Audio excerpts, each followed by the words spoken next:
This episode of the MOC Squad was filmed in front of a live, members-only audience.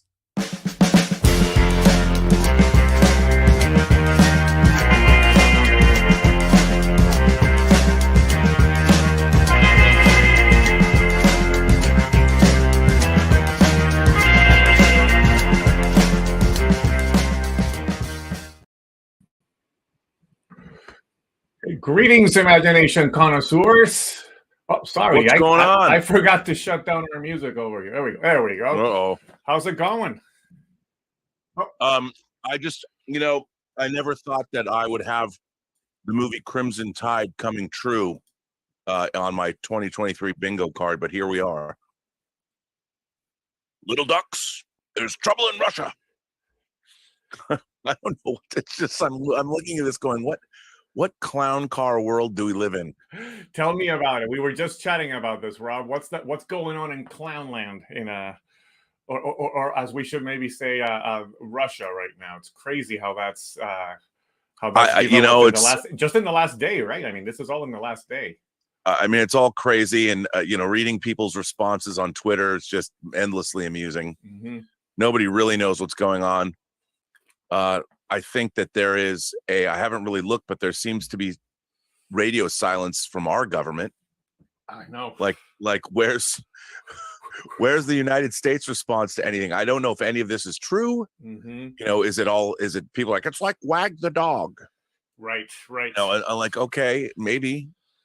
It's just wild. I mean, and the thing is, hundreds of thousands of people have died in the Ukrainian conflict. Correct. A needless war that had apparently no planning, and for the last year, all we've done is see one country decimated, a civilian population, raped, murdered, tortured, whatever. To what end? Yep. A whole families in Russia have been decimated for generations, losing brothers, sisters, husbands, sons, whatever. And it's all just a monumental waste. And now it's degenerating into some kind of a joke. I know. And you look at this and you're like, this is the world that we want to live in. We should be embarrassed. We should be horrified, embarrassed, and put a stop to it. Or if the UAPs are real, let our alien overlords put a stop to it. And I don't know, just admit that they're here to eat us and steal our water, like in V. Maybe it's time, right, to let somebody else take over. Yeah, because it's so depressing to look at this. Yeah, I know. It's crazy. It's you can't come up with stuff like this. And apparently now, the president of Belarus is saying we're now sitting at the table talking. Mm-hmm, mm-hmm. Maybe this is all just one clever psyop to get everybody to sneak back into Ukraine, whatever they're doing. Right. It's like, you see a country that has the second largest nuclear arsenal in the world, or maybe the first. It's just, I don't know. We're better than this, but we're not better than this. We're not. And we got people better than us waiting for us in the waiting room here. So we should probably let them in and have a chance to participate here with us in our members only chat. So let's go ahead and let everybody in. Here we go. Boom, boom, boom. Oh, look at that. Everyone's here. A big group of folks joining us. Thank you so much for being here this morning. And remember, if you are interested in sharing a comment or asking a question, at the bottom of the screen there on the Zoom, you can hit the reactions button and raise your hand, and we will call upon you on the order in which your hands were raised. Also, remember, if you are watching this and wondering, how do I join? If you become a member of the channel, you will have access to the Zoom link that we share so that you can join us on these chats. So whether you want to... By the way... Yeah, go ahead, Rob. Last night, it's funny because I upgraded the software I use to broadcast, and I didn't know. I totally forgot that I can have more than just two people on. Mm-hmm. And I just want to thank everybody for last night's random people. I just say randos. It's I mean, no disrespect. But we had like 8 people show up, and it was hilarious. It was like the greatest late night session on the Burnettwork ever, being able to get so many people in at once. So thanks everybody who watched and participated, because it was a great time. And it was funny. We had somebody from outside of London who had never been on the channel, never watched anything on the channel before. He just saw that we were live. And he said that he clicked on and stayed because we were talking about having sex with a crystalline spider. There you go. The ongoing conversation about would you sleep with an alien and how far, like everyone would sleep with mantis, but would you sleep with a predator? You know, right. The ongoing, as people are dying in other parts of the world, we're talking about screwing aliens. And that's what the channel is all about, really. Yeah. Man, there's gotta be a niche audience for that out there. Right. Well, there's an audience for everything. There's an audience for everything. All right. Well, let's go ahead and get started here with our first commenter, which is Pedro Ferreira. Hold on. I needed to find you here so I can unmute you. Pedro, give me a second. Ask to unmute. You should be able to unmute now. Pedro, welcome. Hello. What's going on, man? I'm okay. How are you? Hanging in there. You know, just watching the world go to hell in a handbasket. Well, I won't say any more about that. Oh. What about you? What's going on in your neck of the woods? I'm okay. You know, I some stuff has been happening since I last spoke to you. Obviously, my grandmother passed away. Oh, I'm sorry to hear that. I got a lot of hate from the fans of Ghostbusters 2016. So that was happening as well. Why did you get a lot of hate from Ghost fans? Are there fans of Ghostbuster 2016? Apparently there are, and they came at me around about the same time my grandmother died, so I wasn't able to respond to notifications immediately. Oh, right. So Paul Feig actually had a go at me as well. So he did? Well, he responded to my tweet, which made everyone dogpile on me. So yeah. Yeah, it was a bit crazy for me. So it's like quite a hugely viewed tweet apparently. So I'm sure it'll get reposted everywhere. And you'll get more hate. Yeah. Exponential hatred. So I basically just said that. What was it that I said? I said.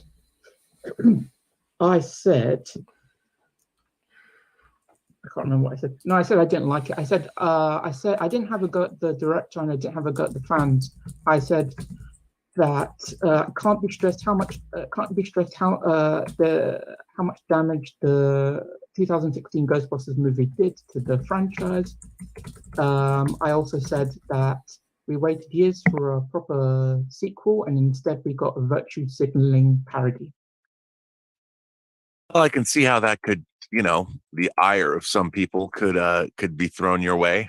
I was just giving my critical opinion, so everyone decided to have a go at me for various things, mocking my grandmother's death and stuff like that. So yeah, I'm sorry to hear that. Yeah, but anyway, and someone tried to catfish me on the internet as well, so there was that as well. So was it good catfish? Did was it at least fun to?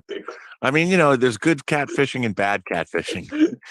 They're normally trying to steal your money. I mean, yeah, there's a like some 18-year-old girl on Twitter that's always sending me the pictures. I've seen you respond at least once. Yeah. Yeah, and she writes things like, "Would you hit this?" And I'm like, "I can't hit that. I would get arrested."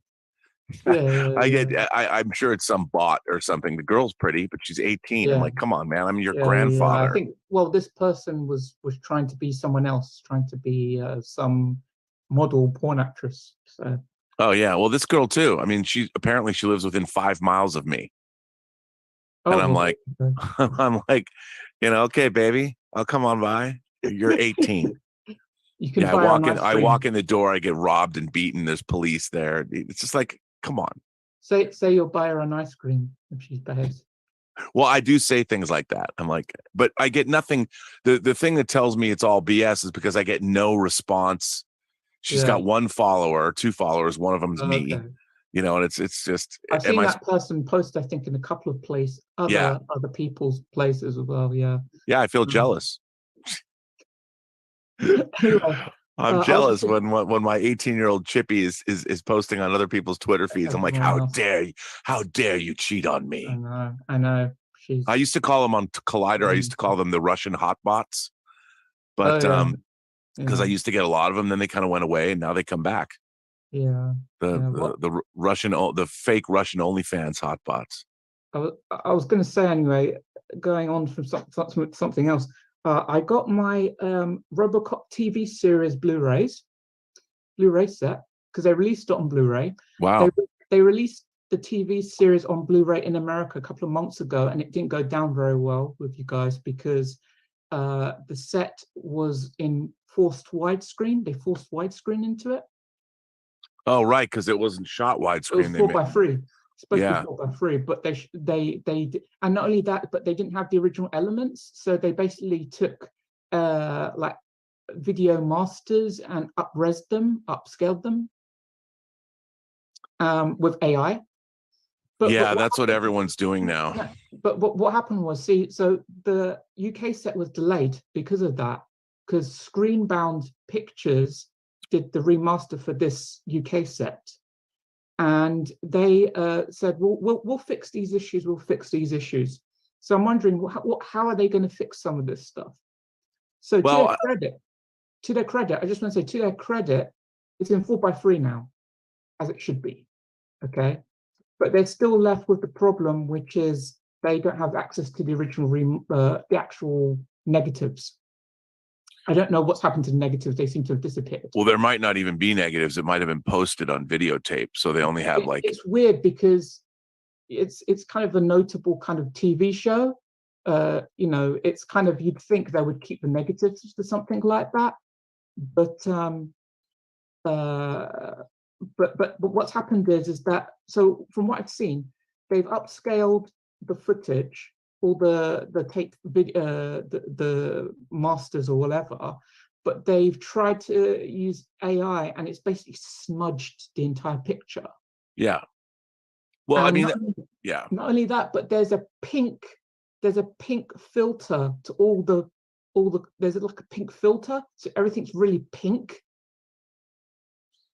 Yeah, I mean, and also really I'm sure it was like, it's a mid-90s TV series, so it was probably posted on videotape. They didn't cut negative or anything. It looks worse than the DVDs that they released a few years ago. And they probably might get legally. I think they might get into a little bit of legal trouble as well, because they used when you click on the extra features are nothing special, but when you click on the extra features, you get Peter Weller shouting out, "Dead or alive, you're coming with me." And I don't know if they have the rights to the original RoboCop movie. So how they're able to use the sound clip, which isn't even specific to the TV series because Peter Weller wasn't in the TV series. Right. So I don't think that's allowed for them to be using that sound clip. But yeah. Well, if they have the rights to the franchise to make the show, they can use that. Because you can say anything you want, like "Dead or Alive, you're coming with me." That isn't necessarily from RoboCop. It's you're not using a anybody can say that. So, as a catchphrase, I guess you could trademark it, but it's too generic because I'm sure somebody said that in a Western somewhere. And so it's not just unique to RoboCop, but it's a bummer because everyone thinks that we can just use AI to upscale everything. Eventually, probably so, but I would say always go back to the original negative when you can. But shows that were posted on tape, so many shows, like whether it's The Twilight Zone, whether it was like X-Files or something, which they did go back to the negative, like they did what they did to Star Trek: The Next Generation. But it's really frustrating to watch shows that were made in America and then between like 85 to the late 90s before HD, and see all these shows that were posted, because NTSC video is garbage. And it's 640 by 480, whatever. It looks terrible. I hate that. Well, thank you, Pedro. We've got Anthony Plowden coming up next. So, Anthony, you should be able to unmute now. Welcome. What's going on, man? Hey, what's up, Rob? How you doing? Good to see you. I still don't have Psycho Cop 2. I'm wondering, is it ever going to get here? Well, I think because it's out of, I can't find it. You know, it's out of print and stuff. I did get an order from Vinegar Syndrome though this week, Okay. including my Showgirls, but they're sending out a new disc because they screwed up the surround channels on the 5.1. Well, Okay. Vinegar Syndrome didn't, but I'm sure the authoring facility did. Okay, so it's going to get here. It's going to get there. It's just going to take a little bit longer. Yeah, but they don't have, like, they're out of Psycho Cop 2, so I've got to find it somewhere else. Okay, yeah, because I know years ago when I brought my copy, I think I I ordered it online or something like that. But it's harder to obtain now, though. That's for sure, though. Because Vinegar Syndrome they don't make a lot of stuff, and so a lot of copies. So when they make to order it can be very difficult to get something. Yeah. Okay. Well, hopefully it'll get here soon. So, I was going to ask you, so many things that was going through my mind that I wanted to ask you, but with everything that happened this week, like with the whole Titanic thing. Oh man, that was like riveting to me. Like I was literally like stuck to my phone like all week long about it. Like I kind of wanted to get your thoughts on that. Like, is that something to where, like, how do you feel about that? As far as like, because I heard some of the comments that James Cameron made. Well, yeah, I mean, look, I'm all about exploration and innovation, but not to be foolish about it, you know. Right. And like James Cameron, as a filmmaker, him and his brother, like when he designed his submersible to go down to the bottom of the Mariana Trench, they were making all kinds of redundancies. And like with James Cameron, James Cameron's the kind of guy that if you tasked him with anything, he would do it right, and he would go get the best people in the world to work on it and make something. This exploration vessel was done in it was made, because I read a lot about, I like you, I kind of got obsessed with, are they going to arrest, because the thought of these guys, to rescue them was next to impossible. Right. Like there's nothing, and they couldn't even get things, like if they wanted to get there in time to fly in a submersible to even get down there. It was a pretty good, but to me, it was because that ramshackle thing that they were using, it hadn't gotten anyone's approval. It hadn't been tested. It was literally put together with. It was just, to me, it was irresponsible, and to take people. I mean, the thing that I can't get past is, well, there are two things that struck me. Like, one, I understand the impulse. If you have if I was a billionaire and I had the opportunity to go to the moon, I totally would take it. I wouldn't hesitate. I'm like, here's my money. Let's go to the moon. I mean, I wouldn't want to be on a ramshackle spaceship that probably wouldn't come back. I wouldn't want that. But if I had that kind of money, that's what I would do. I would have experiences that I could not get anywhere else. Right. You know, and one of the billionaire of the English billionaire he'd been in space. He'd gone on Blue Origin's rocket. But the thing that killed me is the second richest man in Pakistan, who had 2 college degrees, you know, very well educated. He took his 19-year-old son with him. And here's a father and son going on an adventure of a lifetime to the Titanic. And, you know, they have loved ones, grandparents, mothers, sisters, brothers who love them. And it was really disheartening to see people going, well, these rich people, they deserve to die, you know, because they're what? Because they're rich? Yeah, I couldn't even, my stomach couldn't even take some of the things that I was seeing on Twitter, the jokes, it was, and these are the same people that are fighting for the rights of other people as well. Like, you have all these people out there there's one group of people, like, these people are okay. We have to fight for the underdogs and the people that don't have their own voice. But these other people, what I don't like is there's this undercurrent of, if we deem you unworthy, then it's, once you start dehumanizing any group of people and find it okay that they can die, you literally, that's when we end up having the Holocaust happen. I mean, you can watch, it's the Marxist collectivist playbook, you know, the downtrodden who suddenly gets to be in a position of power. They can then dehumanize their opposition. And once you start dehumanizing people, then it's okay to eliminate them. And it's terrifying to watch that casual sentiment. I mean, you know, like Jeff Bezos, everyone can make fun of him now because he's filthy, one of the richest men that ever lived. But he didn't. Amazon wasn't always the Amazon we know today. He had an idea, and he first, it was to sell books. Or J.K. Rowling was a divorced mother from an abusive relationship, and she created Harry Potter, conjured Harry Potter out she had no money, so to entertain her kids, she made up these stories about Harry Potter and then wrote them down. And now she's a billionaire, and there are groups of people that hate her for her political views or whatever. But these people, I wouldn't wish their deaths on anyone. I can't imagine a lonelier, more horrible way to die than to know that a ship that you were in had some kind of a catastrophic. I mean, luckily, you wouldn't have felt the thing. It would have been so fast. But to implode, I can't even. What would happen to the human body at the bottom of the ocean? The loneliest, most horrible way to die ever. And to know that it was going to happen, to know that there was. Can you imagine? Nothing you can do. You're going. It starts out like, we're going to go to the Titanic, and then what happens? I've been thinking about it all day. It's like there's a movie called that Lasse Hallström directed called My Life as a Dog. And in that movie, one of the characters, this kid, the main character, is obsessed with the space dog Laika that the Russians put up into orbit. And Laika was never coming back. They put this dog up in orbit knowing he would die.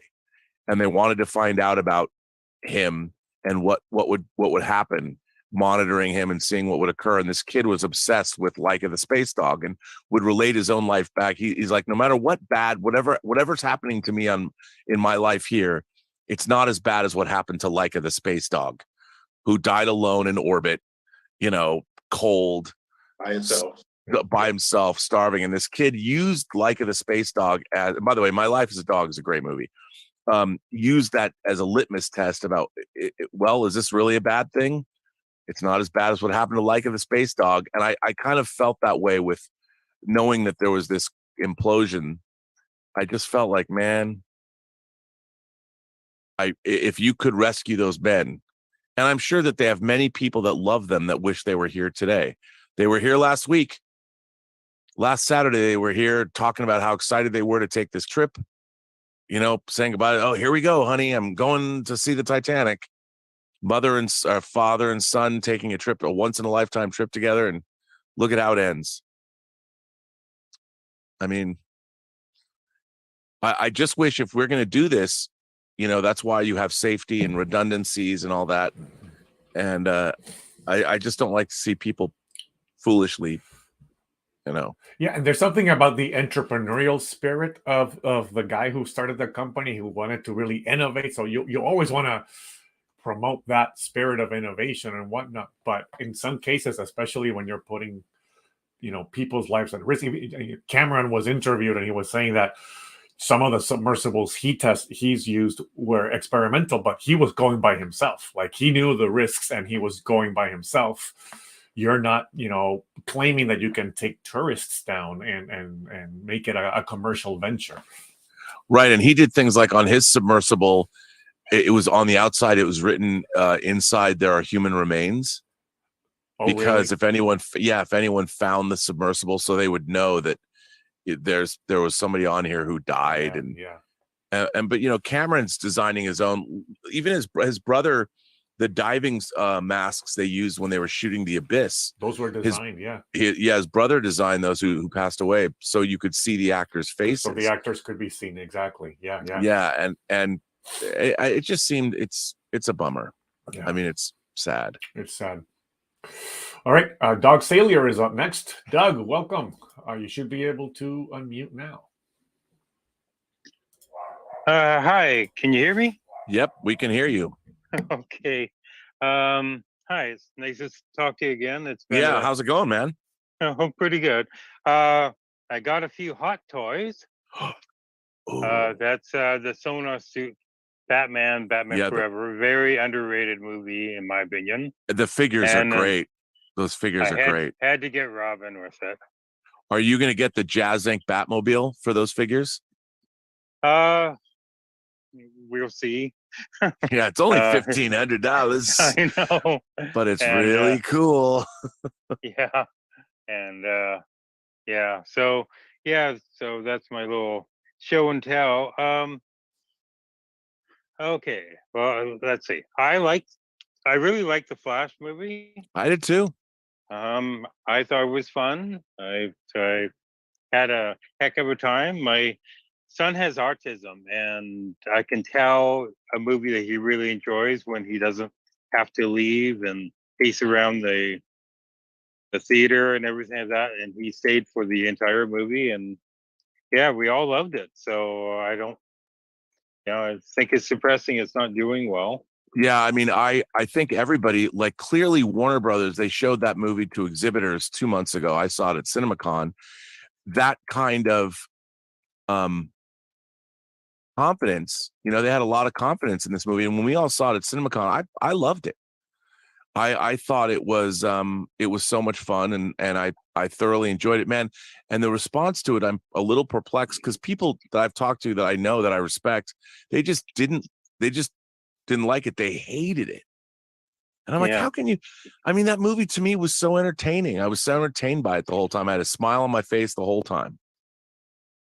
Yeah, to me it was fun. One other thing, it's little things bug me sometimes, and it seems like James Gunn is getting a lot of flack for like putting his wife in a 5-minute scene in his movies, and his brother and everything, and that stuff has been going on like forever. Like, directors always have their favorite people that they work with and everything. Why do you think James Gunn is getting singled out for this stuff when Sam Raimi, has there been a Sam Raimi movie without Ted Bruce Raimi Campbell in it? or Bruce Campbell? Yeah, his brother Ted, and then Bruce Campbell. Well, I think I think that James Gunn he's put himself in, he's put himself out there, and the fact that he's been out there. Look, I mean, I worked with James Gunn on a movie called The Specials back in 1999, and Sean Gunn, his brother, played Alien Orphan. James Gunn wrote the movie. Craig Mazin, who created The Last of Us, directed the movie, and James Gunn himself played Minute Man. It was about a superhero team, and his brother Sean played Alien Orphan. And they've been working together. That was 24 years ago. So it's not like this is new. And the thing is, I mean, a lot of actors and directors, or especially directors who have a company of players. I mean, David Mamet was married to Lindsay Krause for the longest time, and Lindsay Krause was in a lot of David Mamet's work even after they were divorced, because she was a good actress. So, it's, again, I think that if somebody wants to put someone in a movie, a spouse or something, if they have a good working relationship and they're talented people, I'd say more power to them. I mean, I don't, people bitching and moaning, complaining. I mean, I'll never, Elizabeth Taylor and Richard Burton, their tempestuous relationship, but they were a good on-screen couple. So it's weird. I don't understand. Yeah, I just don't know why. It's just like, there's just certain people with like targets on their back. Like, James Gunn hasn't even started really his DC thing, and yet everyone is against it and down on it, and this is going to suck and everything like that. And it's like, can't we see the movie first? Can't we see his vision before we poo-poo it all to heck? Well, and also, I mean, I think that the 3 Guardians of the Galaxy movies, what a great trilogy that is. And I really liked The Suicide Squad, Peacemaker, Slither, Super. His track record as a filmmaker is pretty good. And I think, everyone's worried. What I find so strange is that people are like, well, is he going to bring that goofiness to Superman? I don't think so. I think James Gunn is going to make a very classical version of Superman.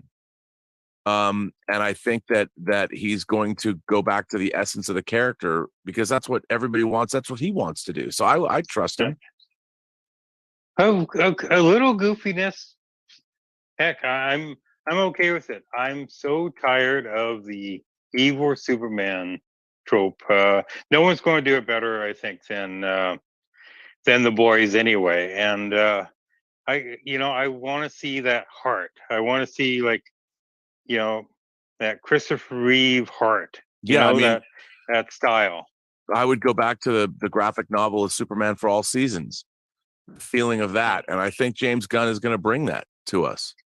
Yeah, and I think like you said, that's what people want. People want to go back to that classical. I mean, the idea of dark Superman, and I understand Zack Snyder, and I like Zack Snyder's movies, but I think people want to get back to that Norman Rockwellian sort of classical truth, justice, in the American way, and I think that's what we're going to get. I think we're going to get a sweeping, romantic, nostalgic, a heartfelt Superman, that also has the experience of Superman. Superman as an immigrant to the United States became the ultimate American. And not saying that it's going to be a jingoistic, rah United States #1 kind of a thing. That's not what I mean. But in terms of being aspirational, I think that's what we're going to get, and I think that's James Gunn's going to bring that to us. Yeah, I really do. I have 20 seconds to say you have my favorite YouTube channel.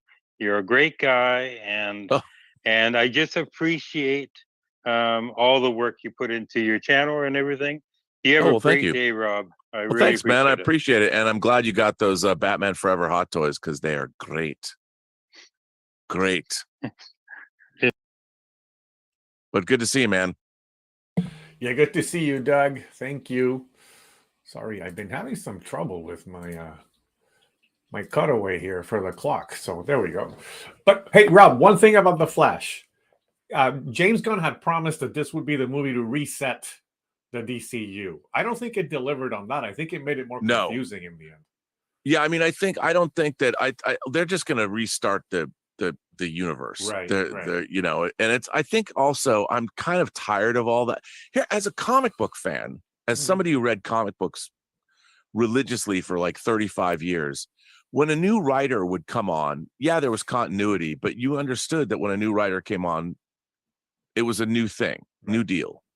And I think that coming on, everyone's so like, well, how does this work? And it doesn't matter to just know that the new Superman movie, everything that came before is part of that old thing. This is a new universe. It's starting from scratch. We're starting with Superman.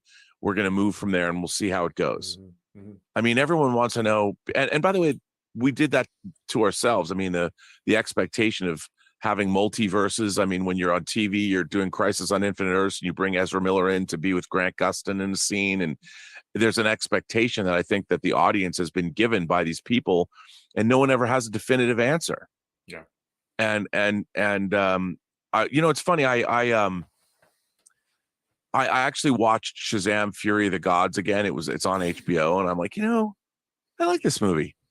I mean, is it a great movie? Yeah. No, but I liked it.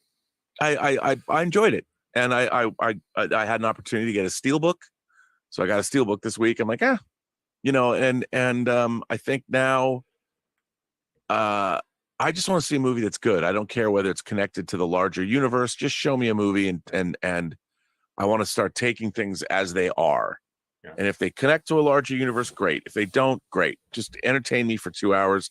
Like, I was really entertained by The Flash. And I thought it was a lot of fun, and a lot of it, some of it, okay, it didn't make sense, but I liked it for what it was.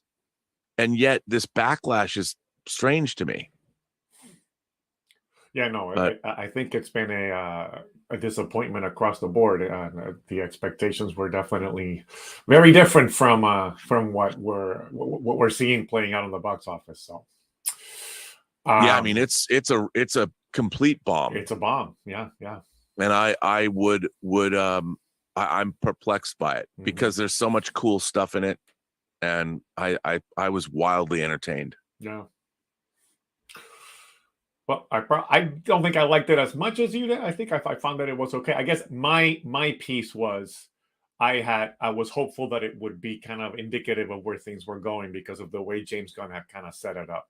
And instead, it just felt like in the end, it was just like, well, now you know that anything kind of goes. So when we move forward, that's like if there's any thread or connection to what's going to come next, it's simply saying all of these multiverses exist, and so we're just going to see a new one when James Gunn's regime starts.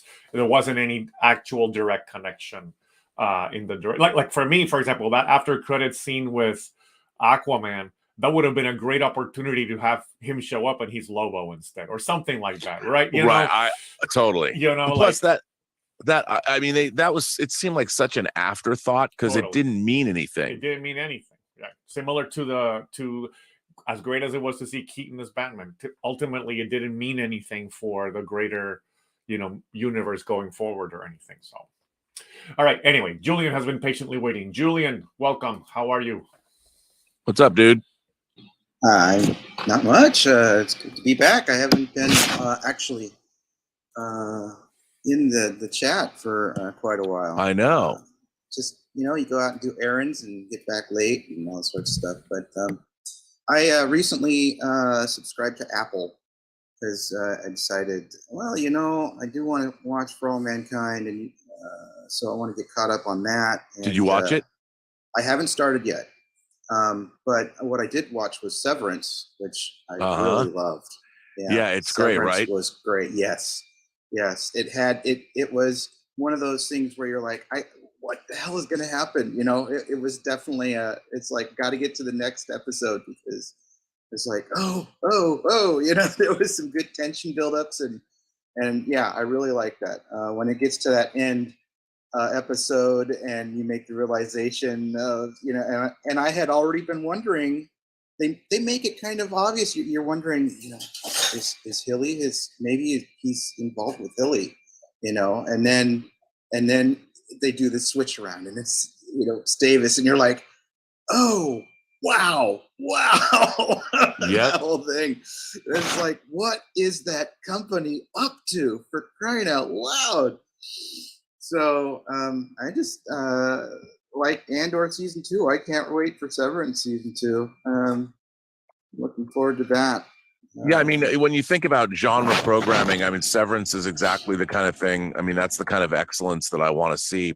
I watched Black Mirror season 6, and I thought it was really up and down, and I was a little disappointed. I thought, Black Mirror is very specific in what it was commenting on, and I thought it kind of went off the rails this season because there was episodes I'm like, they're like Demon 79 or whatever. I'm like, what is that? How is this a Black Mirror episode? But Severance is the kind of thing where it still, it delivers the goods. I really liked it. As far as movies, I don't get out to the movies that often, just because there's so many other things to take care of. But I did go see Guardians of the Galaxy, which I really enjoyed. And, my daughter and I went to go see Across the Spider-Verse. What'd you think? We both really loved it. Yeah. Really it's really well done. Yeah. We both went to go see the first one together years ago, so it was so nice to, she's 14 going on 15 and wants to do teenager things, and so it's nice to spend some time with my daughter. So well, it's a great movie for teenagers too. Yeah. But she went out on a date the other night and saw Elemental, and she really liked it. She loved it. She said it's underrated, and we were kind of musing on, why is it that there's an awful lot of good movies that people aren't going out to see? So they're not, Elemental racks up the worst openings for a Pixar movie in years. Yeah, I mean, that was really surprising to me because they showed us 25 minutes of it at CinemaCon in 3D. But I have a theory about Elemental, and I don't know if it's right, but I was just the anthropomorphization of earth, air, fire, and water. I just think a lot of people can't wrap, like, if you have talking animals, people get that. But when you have talking water, and talking fire, how do you I think that a lot of people just while it seems like intellectually it might be fun to do that, but if you're like a kid and you like the fire people that are made of fire, I think it's hard to make the leap, like buy into that. It's in a way it's a little too weird. Like I really liked the trailer for Elemental that came out like 6 months ago, but even then I'm like, how is this going to work? Like you have elemental people living in a human city with human houses and human dwellings, and why would you do that? Like to me, I honestly believe that the reason that Elemental failed is because most people who are watching it, they can't wrap their heads around. I mean, it's not that like it's hard to do. I just think people don't accept it. They're like, why would you choose to make these creatures out of what, like, okay, a water creature, a fire creature? I just don't buy it. And I don't know if that's true or not, but I think that it's a bit too far. Like it seems like if you're a smart, like an animator, oh, that sounds like it's a great idea. But to the general audience, they're like, wait, what? Fire is a person? Fire has eyes and a mouth? I just think it's too, and if you buy into it and you go see it, you get it, because you don't think about them as being elements anymore. They're animals. I mean, even though it's made of fire or water, they're just another animal. So I think and then it gets a little weird. I mean, I just think it was people are like, what is that? What does that mean? Because it's the trailer, certainly I'm interested in seeing it, but the trailer did not do anything for me seeing it that I hadn't seen in all the other Pixar movies. Right. The trailer was a lot of the same tropes, and I'm like, well, there's nothing new here. I'm sure it's going to look great. The story's probably good, but it's not saying I need to go see this in the theater. And I think part of that spills over into the fact that, the exhibition window for movies now is so short. A lot of people are looking at the economics of the situation going, I'll wait until it comes onto the streaming channell. Yeah, I think because it'll 100%. only be like a month or two and it's going to be on. So why spend, all the money that, you're going to do concessions, or depending on if you go see it at night, where it's much more expensive. All the time I go to a movie, it's got to be a matinee. And even then, if you go to an IMAX, it's still going to be expensive. Yeah. So we got to pick and choose. That's what I, am finding I have to do. I mean, I'm still wanting to go see The Flash, but it's not saying I have to go see it right now when I've got Max and I know it will be on my big screen at home not too long from now. So I think that is part of the problem is short exhibition window, and then it goes on and people are willing to stay at home because they've got other things that they can do. Yeah, no, I think you're absolutely right. And also we've had things like after something like Top Gun Maverick, which for so many people was such a satisfying time at the movies. Like I think Mission Impossible is going to make a fortune. And I think Oppenheimer is probably going to make a lot of money only because people know they're going to get an experience that they can't get at home. Both Mission Impossible and Oppenheimer are going to be giant, big screen events that are going to be enhanced by seeing it in a theater. No matter what you have at home. I mean, that's what Tom Cruise is doing. He's promising, especially after the last two Mission Impossible movies that Chris McQuarrie directed and Top Gun Maverick. Tom Cruise is now associated with a very, you spend the money, you take the family, and when you get out of that movie, you're like, wow. And I think that's something that people want from cinema, and they're not getting it. The people thought The Flash, I mean, they wanted that experience from The Flash, but they didn't get it, which is unfortunate. I did. I mean, I thought it was fun. Yeah, well, plus the last several years kind of accustomed people to Pixar being something you just wait to watch it on Disney Plus. Yeah, and they've done that to Pixar too. I mean, the thing about, to me, when I was watching, I haven't seen all of Elemental, just the first 25 minutes. I was astonished. Again, the creativity on display and how much I really enjoyed that first 25 minutes. I'm like, this is great. And I understand that messaging about this is an immigrant family and coming to town, and I really thought it was delightful. But again, I didn't see the whole thing. Yeah. So Stubble McShave, welcome, my friend. Join the conversation. what's Hi. up, dude? Oh, I'm good as always. How are you? I'm good too. Last night was that Midnight Musings was fun. It was great with Lael and, but it was also great when everybody came on. I'm going to do that more often. That was so much fun. Yeah, I was up late, so I slept in, so I missed it in the morning. And you had all your guests when I started watching. It was hilarious. Yeah. Anyway, I'm doing a reread now. What are you rereading? It's The Great Hunt, second book in real time before the series starts. Why is it not surprising to me that you're doing that? Yeah, I started yesterday, so yeah. And I'm doing book 2 and book 3 now before the next season comes out. And I must say this book, the book 2, is really good. So yeah. That's good. Yeah. So, and you have it. You should check it out. Yep. When you have the time. I've read the first book, but I haven't read the second book. So I when does the new series start? September 1st, I think.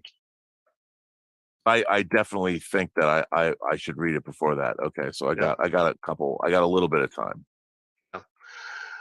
Anyway, you talked about superhero movies and superhero movie fatigue or not, and but I see so many similarities to the westerns in the late 60s, early 70s. Yeah. The market saturation, the generic exhaustion of the movies, and the lowering of quality. So there are so many parallels, but I hope that it's not the case. I hope that people get interested in it again, and that the movies get better. Yeah, I just think that the problem with superhero movies as a genre is there's by definition there's not a whole lot you can do. A superhero has to fight somebody. Yeah, they're just variations on a theme, more or less. Yeah, and I think that we've seen so many over the last 20 years. It's like, well, what more can you do?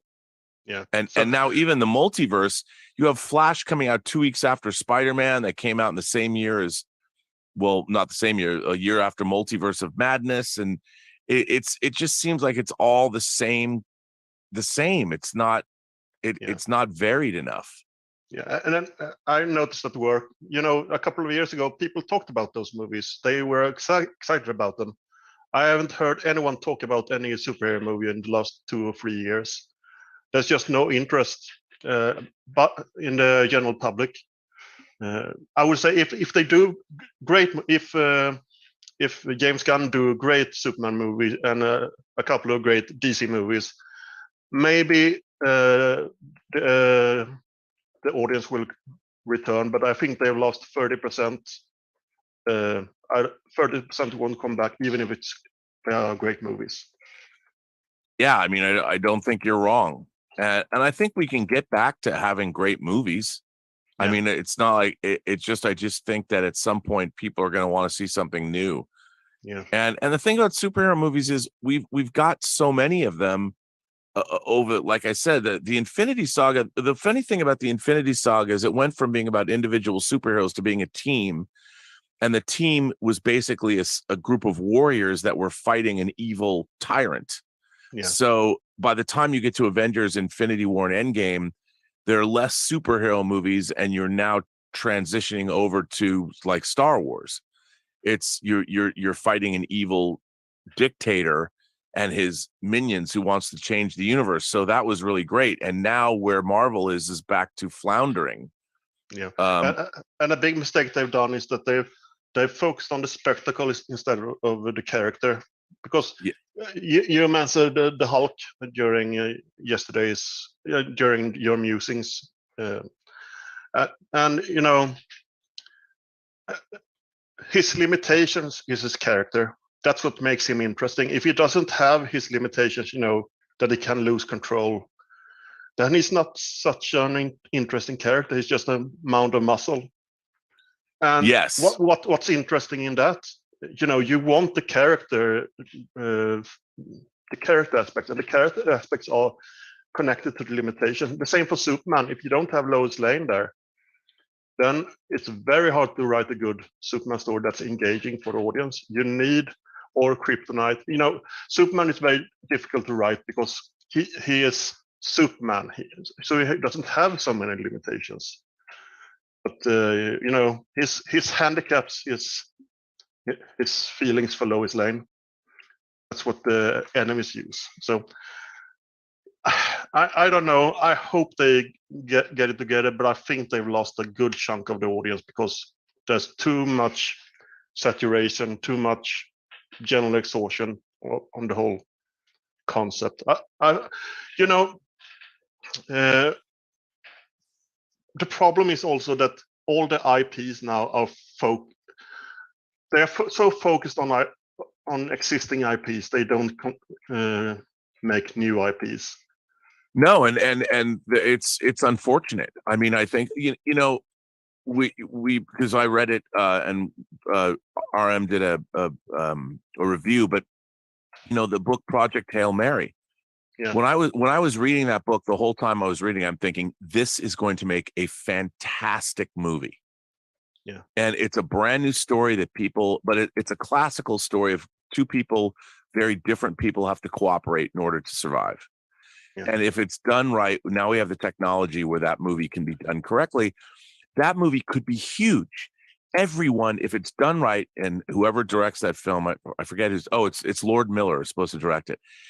Because that book has got a lot of humor. It's a good-natured. The main character is a funny character. I mean, he's a funny dude, and there's so many interesting things, like you know the scene where.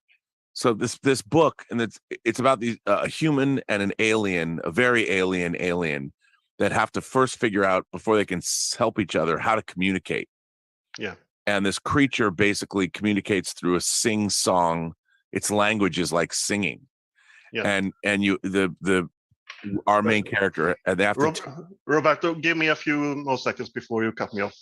But I mean that scene. That sequence, like when they're learning how to speak, is going to be visually, and it's going to be so entertaining to watch if it's done right, that it's going to give audiences something they haven't seen before, or at least not in a long time. And it's done in a way that we've never seen before, but it's so entertaining. Yeah, I was part of that review with RM, but what I wanted to just mention is that if you look at all the IPs that were created in the 80s and 90s, how many of them were from the top down? How many were mandated from the studio? And compared to how many came from zany creators? Yeah, none of them came from us. They were all innovated. They were all created from the ground up by people that had good ideas. Yeah, and I agree. And that now you read that this week Warner Brothers has signed on with an AI service that's going to decide what movies should get made. Yeah, you know, and which is just the problem is we don't even have. One, movies are too expensive, so they can't. The kind of money that they were spending on IPs was not. I mean, you think back to James Cameron's Aliens. That movie cost $18 million. Like Smile cost $17 million, and you compare Smile that came out this year to a movie like Aliens. I mean, if they made Aliens today, it would be a $200 million movie. James Cameron would make it for $200 million, and it's like, why? You know, when you and I think that the real problem with these movies is these big budget entertainments. They've made it so they're just too expensive, so they can't gamble on an untried IP. And then when an IP like The Flash fails, it's a comic book movie, that hurts everybody. The studio scrambles. They've lost tons of money. They got to write it off on their taxes. It's just a nightmare. Yeah, Roberto, I'm done, so you can. Sounds good, so good to see you. Right. Bye. All right. We've got Kevin Welburn coming up again here. Hello, Kelvin. I always say Kevin. Kelvin. It's Kelvin. Kelvin. I say Kevin all the time too. Who's always getting you fixed up with discs, right, Rob? Yeah, he's always getting me imprint stuff. Welcome, They're putting out Kelvin. some good stuff, man. They do. I have selection of items here. But anyway, good morning to you, Rob. It's very early here. It's 5 o'clock. Oh I my thought God. After the last couple of times, I was still asleep, or I didn't join the queue. But you were here. It's okay. Get here early, but it did help that I did go and see The Flash last night, and I actually quite enjoyed it. After all the negative reviews about it, I just thought the only thing is that it's very hard to like Ezra Miller. It's really the downer. Yeah, I mean, it's hard to. I know.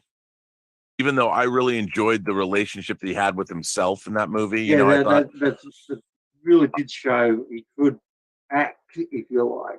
Yeah, and differentiate. One being a young whippersnapper who didn't, like in the early days, and then have him as totally.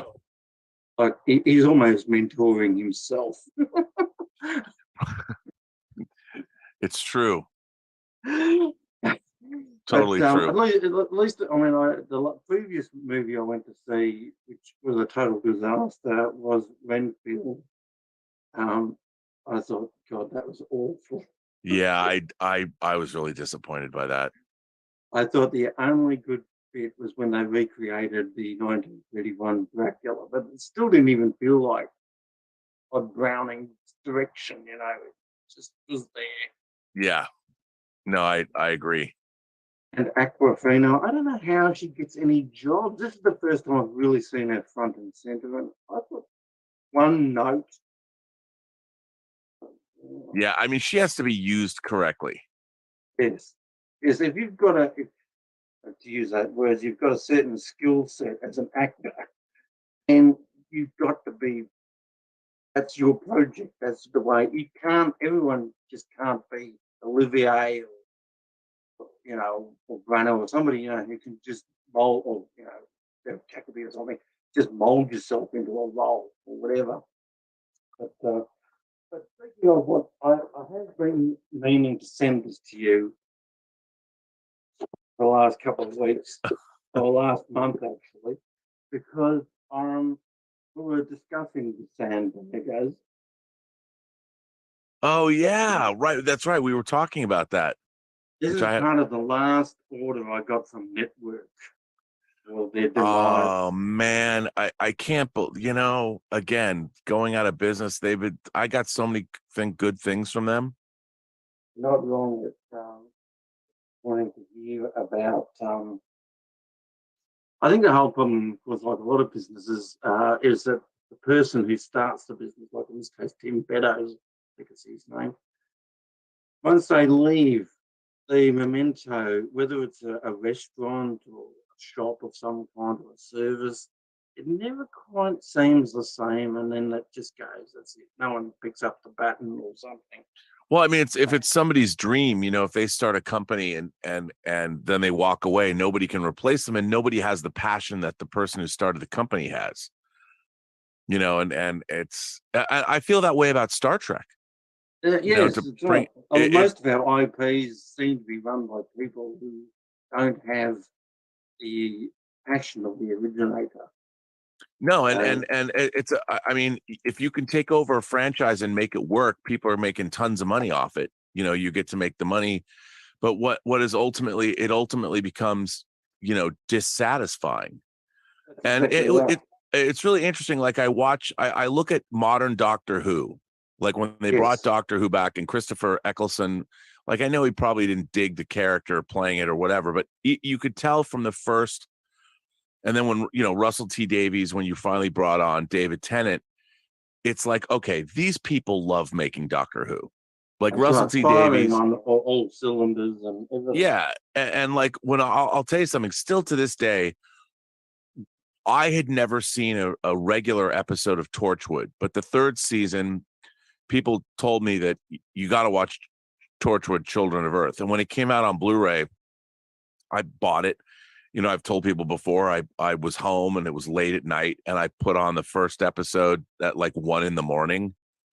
and I'm like, this is one of the greatest. I think Torchwood Children of Earth is one of the greatest in terms of the modern age, Yeah. the greatest 5 episodes of science fiction television. That it's I cannot stress enough how great it is, at least for me. It touched so many things, that from conspiracy thrillers to aliens to all what Torchwood was. And it was so good. And that, again, Russell T Davies wrote the whole thing, and Euros Lynn directed it all. And you could tell that the people who made that show, and of course, big in it. They loved it. That show was firing on all cylinders. I couldn't. And then you get to, they're like, well, we're going to bring Torchwood to America, and then you get Miracle Day, which I'm like, what the fuck? Like, there was some really good. I actually checked out of after halfway through the first season. I just Of Miracle Day. No, in fact, right at the beginning. You mean of Torchwood, the beginning? Because it was Yeah, all the over the actual- place. It was funny, after I watched Yeah. Children of Earth, I went and bought the box set of the first 2 seasons, and I'm like, it was all over the place. The tone, it was goofy, and it was so different from Children of Earth. I was really disappointed. And they kept changing the character of Captain Jack as well, where he basically would fuck anybody, anything, Right. anywhere. Yeah. To being just a gay character. It was a bit, Yeah, which is a weird. And again, I mean, again, it's a bizarre. I mean, the same thing is true of Star Trek. It's like, is everyone gay on the show now? Not that I have any problem with that. If people are, I don't care. But now it's I don't believe it anymore. I don't believe we live in a universe where everyone is that way. I liked your video too the other day. The other day. The Star Trek video? Yes. It's good. Well, thank you. I got it's funny because Jack, my editor that I've been working with, he just takes my observations and steals things and puts it all together in these, and he does a great job. And then I will give him notes and change things around. And the thing about Star Trek that's really frustrating, as much as I liked this week's episode of Strange New Worlds, and I did like it, it still has to make the Federation, you're still leaning into the fact that these institutions are bad. There's been this undercurrent of Star Trek that all the Federation, since Picard's season, Discovery, Picard, the Federation's bad. It's not a utopian civilization because the writers don't know how to write that anymore. They don't believe it, so they're injecting. There's a lack of joy in modern Star Trek, and then when they've added it in, they dumb down the characters to give you humor that's unearned and I think lowbrow, and it's weird. And why they've turned Spock into like a little kid in a way. He's like an infant. He's like a college or a high school or college student where everybody's teaching him. And it's like, Spock is not the person that's being taught. Spock is the teacher. It's totally the reverse of what it should be. We should be learning from Spock. Spock doesn't learn from us, even though he does.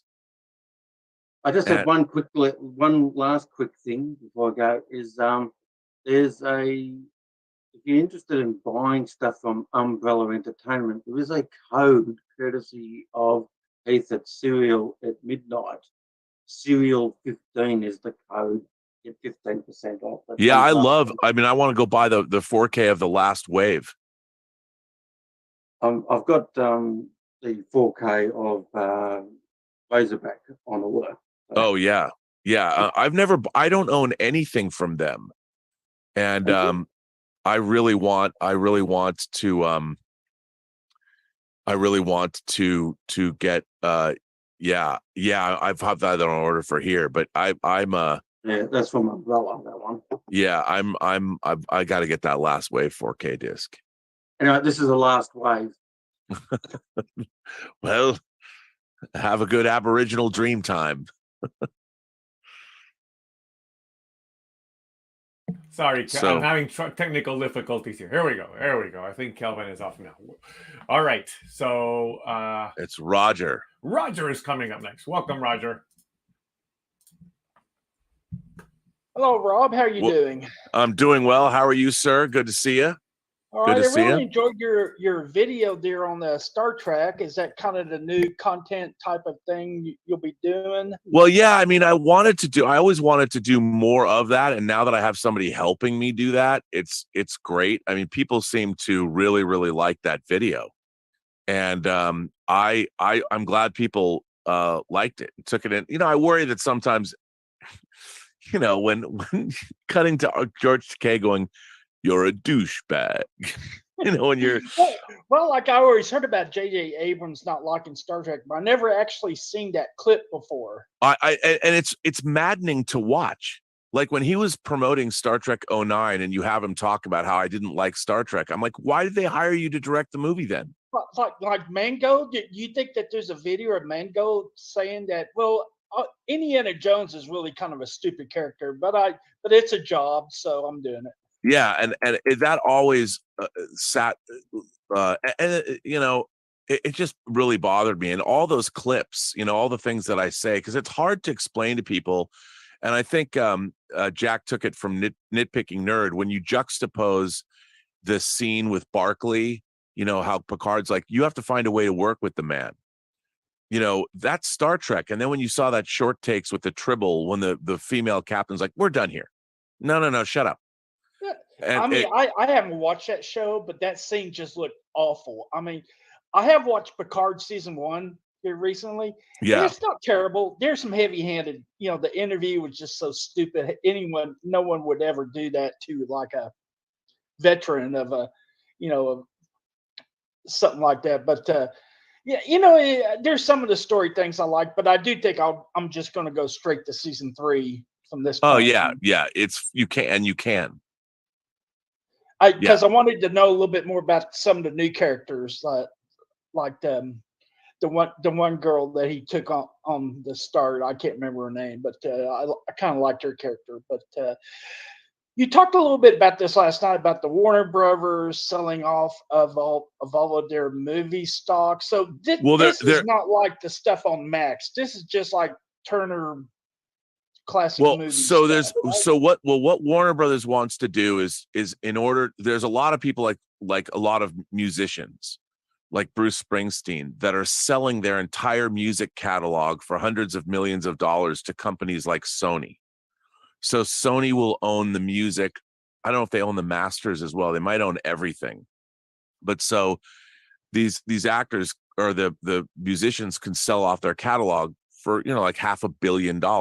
So one company then owns every David Bowie recording forever, or Bruce Springsteen recording forever. So what Warner Brothers wants to do is they want to take their music rights for music soundtrack albums, like the soundtracks to Batman or the song As Time Goes By that was written by or written for whatever, Casablanca.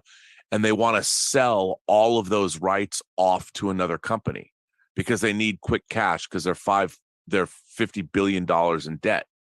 Literally, they're $50 billion in debt. So they can make a quick $500 million so they can make their interest payments. My whole thing for that is, though, if you start selling off, Warner Brothers is its assets. What gives that company value is its movies and TV and music and all that. That's what it is. And when you start selling off those rights, I understand you might need quick cash now, but you're starting to sell piecemeal your own assets. And I think that's what, unfortunately, you go back to Wall Street and you think, well, why are you selling off Blue Star Airlines? Why are you going to wreck this company? Because it's wreckable. They part out, they buy a company, they look at what it's worth, and they can make more money if they break it up and sell off the pieces. And I understand that from a business perspective. I mean, I get it. And with business, nobody's going to stand on ceremony. We're going to make a profit no matter what. So but that's not related to the Turner Classic Movies deal? No. No, so Turner Classic Movies they have Turner Classic Movies as a channel. They fired the top 3 executives at Turner Classic Movies because they're looking at Turner Classic Movies. And again, they're probably going, okay, well, what doesn't make the kind of money that we need it to make? And Turner Classic Movies is a niche thing. even though it's a prestige thing, it's a niche thing. They're like, well, these executives make too much money because they've been around for a long time. They built up this network. Can we afford to get rid of them? Yes. So they got rid of them, and now Turner Classic Movies itself is like, well, does Turner Classic Movies, how many people are watching classic films? And like RM will tell you that, well, her mother has Turner Classic Movies on 24/7. It's always on. And there's a lot of people that are loyal, and Turner Classic Movies are fantastic. And they do a film festival here in LA that's amazing every year, the TCM festival. But as far as Warner Brothers is concerned, they look at this and go, our operating costs are this, and we can get rid of it, and then we've saved this money to pay down our debt or whatever. And again, it's too bad, because what is Warner Brothers if not TCM? And the funny thing is these people, no one thinks, okay, how do we bolster, like, how do we make TCM more profitable? Let's just get rid of it. But what about the flip side? I mean, you know, Warner Brothers has all of these classic films, and I feel like there's no synergy there between, because David Zaslav's not a movie fan. You know, Warner Brothers has had to endure for the last 5 years the AT&T takeover that was disastrous, and now Warner Brothers Discovery takes over, and all these companies are just, where's the longevity? Are you going to take apart one of the last? I mean, there's not very many studios left. It's frustrating. I mean, God hope that James's Gunn's first 2 movies are not instant hits, because they're not. I mean, is Zaslav's going to pull the plug on him too? If Zaslav's even there, you know, they're going to, and after The Flash, are they going to put up $200 million to make a Superman movie? I mean, I think it would be really interesting as an exercise if James Gunn didn't make a movie for $200 million, if he made it for $125 million. Can you make a superhero movie for $125 million and bring the price down? Because if you could bring the price down, it makes it easier to make those films. There's such a gamble now, and they're so expensive. It's frustrating. Thank you, Roger. Good to see you, man. What was that Valiant Comics movie with Vin Diesel that came out right as the pandemic started? Bloodshot. Bloodshot. Because that probably had a more moderate budget, right? Yeah, but that movie tanked. But it tanked also. Yeah. All right. We got Ish coming on board here. Welcome, Ish. What's up, man? Yeah, there we are. How we doing today? Doing well. How are you doing? Oh, good. All smiles today. That's good. Yeah.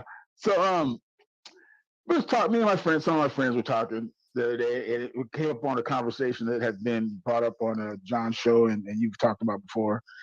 And it was the whole idea of them casting a black actor as Superman. Mm. And it kind of got it went and got a little we got a little heated with it because everybody was so passionate about it. But I mean, in a good way, because we're all friends and we're still friends. But I was telling people that, you know, Don was saying that he didn't have a problem with it. And my take on it is that no, there would be a problem with it. And I don't think that you could actually do Superman and have him be black and be raised in America black and think that you're going to get the same Superman. I completely agree. You can't, because he's going to go through different life experiences than a white Superman would have been through. Yep. Like Clark, you get that, but he's going to feel the struggles of a black American, and it's going to significantly change his attitude on the world and his outtake on the world. I don't care what parents he's raised by, yep, white, black, green, purple, whatever. His experiences are going to be different. And if you don't, if you make that character and you don't highlight those differences, then it's not going to be a good movie, and people are not going to like it. So they should just, if they're going to do that, they just come up with a different character and don't call him Superman. I totally agree. And that I've often said, if you want to I don't have any problem with race swapping, but the problem is when you race swap, you can't just change the skin color of the actor. Then you have to take into consideration the life experience of whatever. Especially, look, Superman is about an immigrant. It's the story, you know, written by two Jews about the immigrant experience. It's a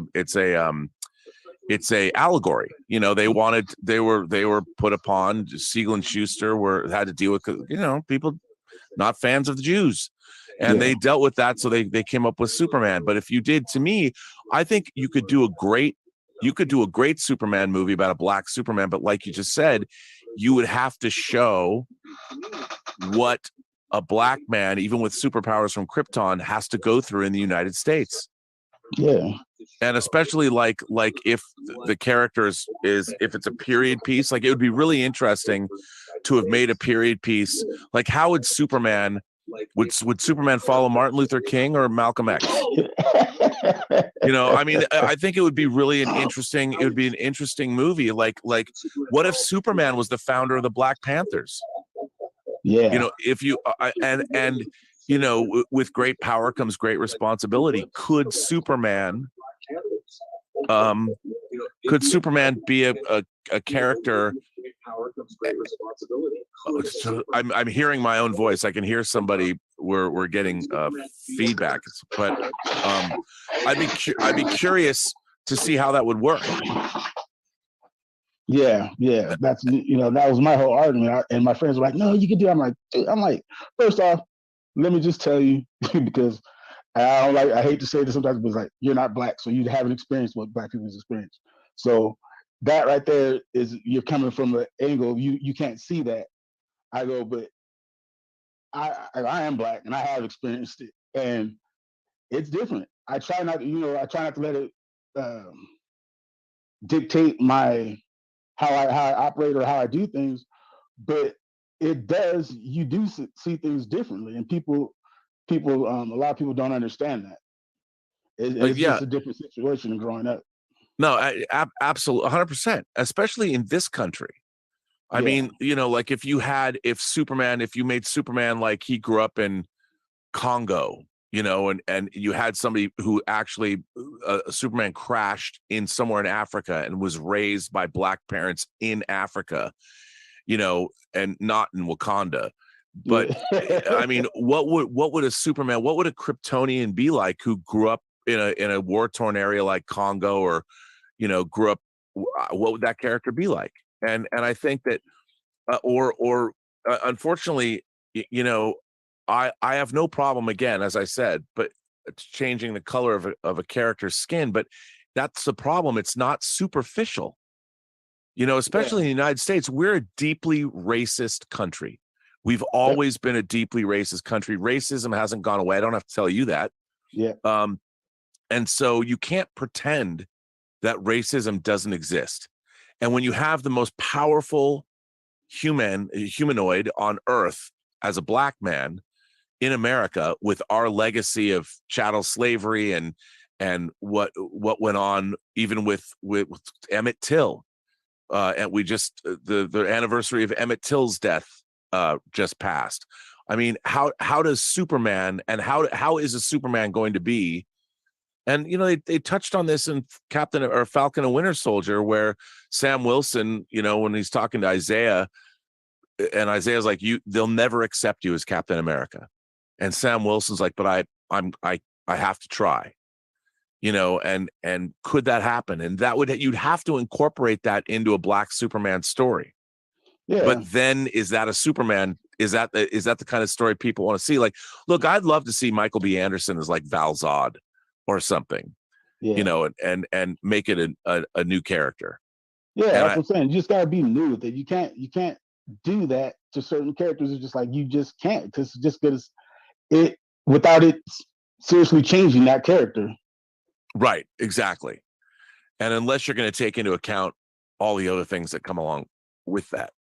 Yeah, and so just, I don't know, it was just something that came up. I've been the last couple times we conversed, I wanted to bring that up, but we just went on something else first. So it's like, yeah, I don't have the time. Like, well, right I think, now, I'm out of time. but you're absolutely right though, and look, I think making a story about a black Superman could actually make for a great movie. Yeah. You know, you could make a great movie out of it, and it would be something really compelling to watch. But you know, it would have to be done with look, I'll tell you something. I really liked Creed 3. I was watching Creed 3 again the other day, and Michael B. Jordan, I thought, did a really good job directing that movie. He's in it, and he did some really interesting stuff. But there's a lot of stuff, like I love the scene. Not a lot of actors would put on like a bunny suit and have a scene where they sit down with their daughter, you know, and had tea. And there's a scene like that in Creed 3. And when I'm watching that, I'm like, okay, I'm totally in on this movie. And I think Michael B. Jordan is going to wind up in the next 20, 25 years being one of our better directors. I hope he can continue to make movies because he's clearly a very smart guy and he really knows how to direct. And he brought something new and unique to the fight scenes. He brought in his love of anime, his influences, and he made something that I think is not only a worthy Rocky movie, a worthy Creed movie, but just a worthy movie. Yeah. And if you had somebody like Michael B. Jordan wanting to play Val Zod and he wanted to make that film, I would watch it. Yeah, I think he could make something really good. And just one more thing before I go is like, I just want to say that I get all the inclusion stuff that we're having, but you can't force that on people. No. And I feel that what they're doing is, I get they're trying to course correct, you know, and they're trying to correct the mistakes of the past, you know, of Hollywood. But you cannot force that down people's throats, and that's what they're doing. And it's leaving a bad taste in our mouth. Well, that it's like, wait, come on. It's like, I get it. If it makes sense in the movie and it actually fits the storyline, fine, do it. But if you're just doing it just to be woke, which I'm like Leo, I hate that word woke. I don't like using it because I feel if you have to use it, then you're not. So, you can't just force that on people, and it seems like that's what they're doing with everything. And it's like, stop, just let it happen naturally. Well, I think it was happening naturally.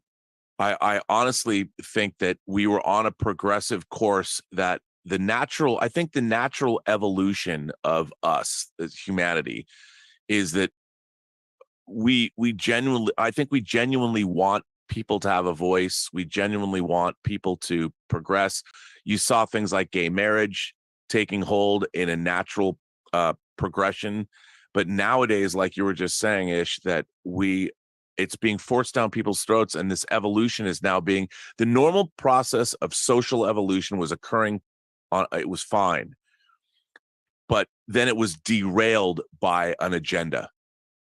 And we've got people who have bandwagoned on, and all these people are forcing certain issues, and it's becoming really distasteful to a lot of people.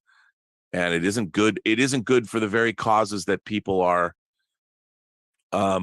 fighting for. And you see that there's less and less, like you've seen numbers, people are becoming far less tolerant of the LGBTQ community than they used to be. And that's disheartening, and it's also distressing to see, but there's reasons for that. And I wish people would stop and think, why is this going on? And I don't know where we're going to wind up. Doesn't seem like it's very good though. Thanks, Ish. Rob, we got a couple of super chats. We've got Rob Biller.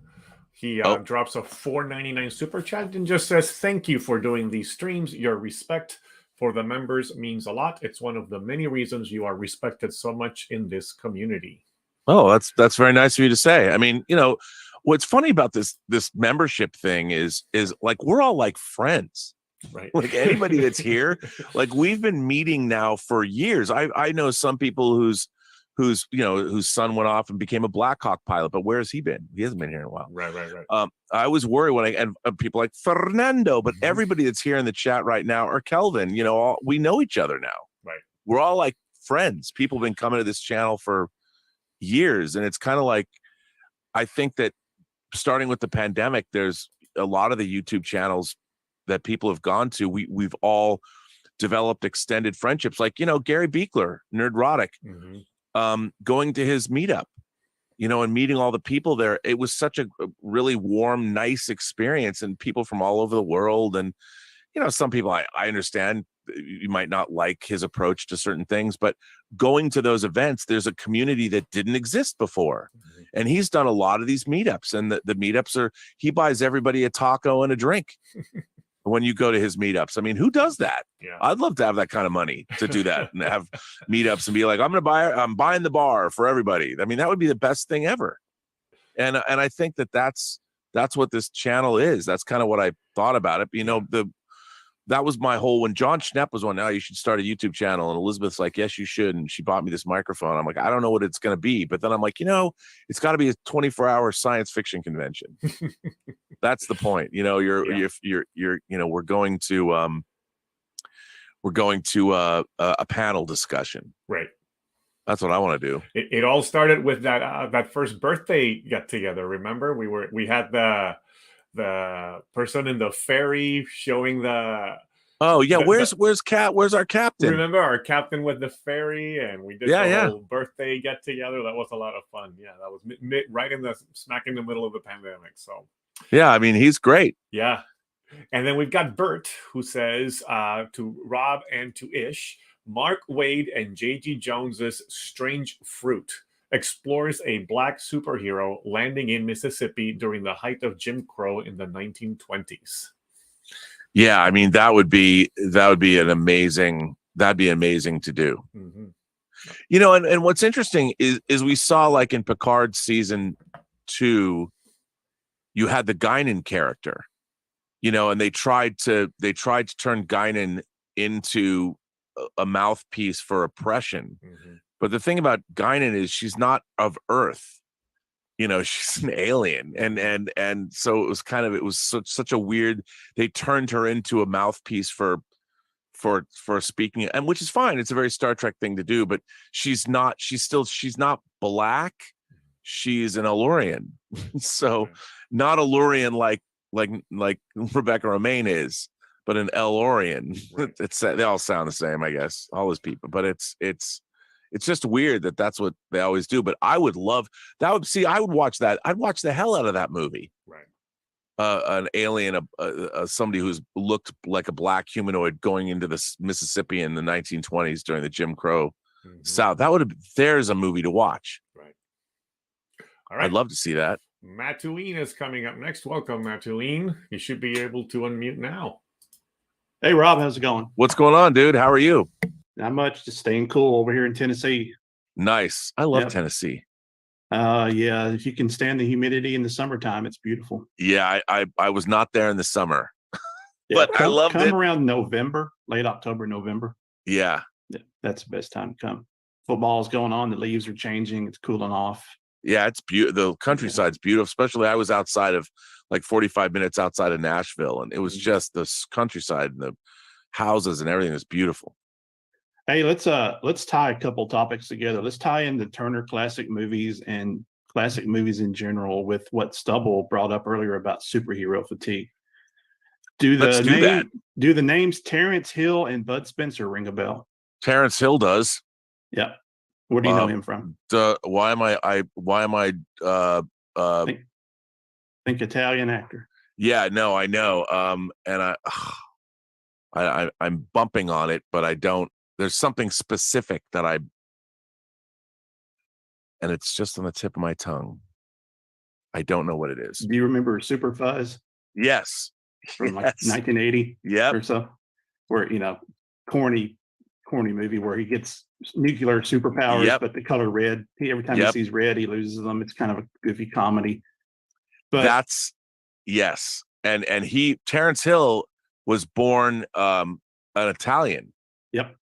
So took on the American name. Once they started, he is probably one of the largest spaghetti Western. Yeah, stars. that's why. Yeah, that's what. Now that I'm like, but I thought I was thinking somebody different. But Terrence Hill has been in so many cool movies. Yeah. You know, growing up, some of my favorite movies, and my dad put me onto this, was we always grew up watching Westerns, and he was in They Call Me Trinity, and then Trinity Is Still My Name, and then My Name Is Nobody with Henry Fonda. And Fistful of Dynamite.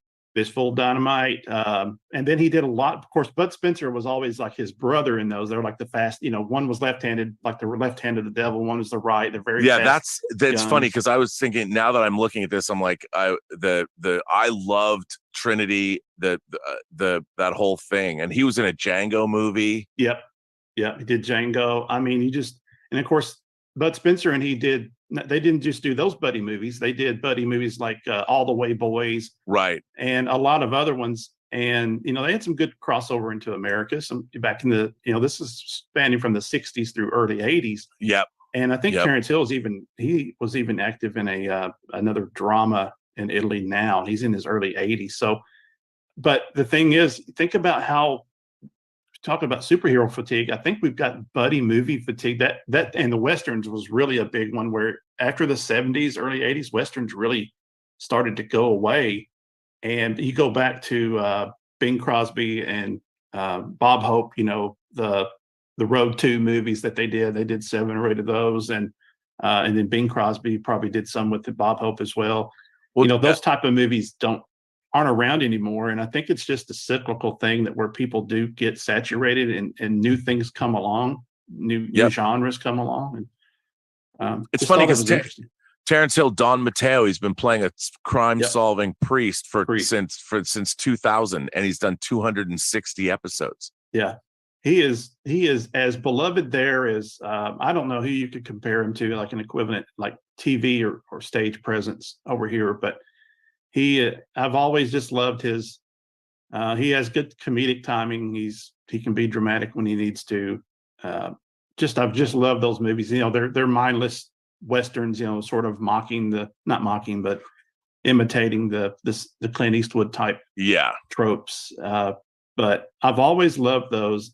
But we don't see that anymore. And you see a little bit now. It's more of ensemble cast, which have a long arc, like the Fast and Furious franchise and the Marvel franchise, where these men are all coming together in an ensemble cast, but they're not really buddy movies anymore. Right. And we got Lethal Weapon might have been the last, and maybe Chris Tucker and Jackie Chan were some of the last buddy movies we got.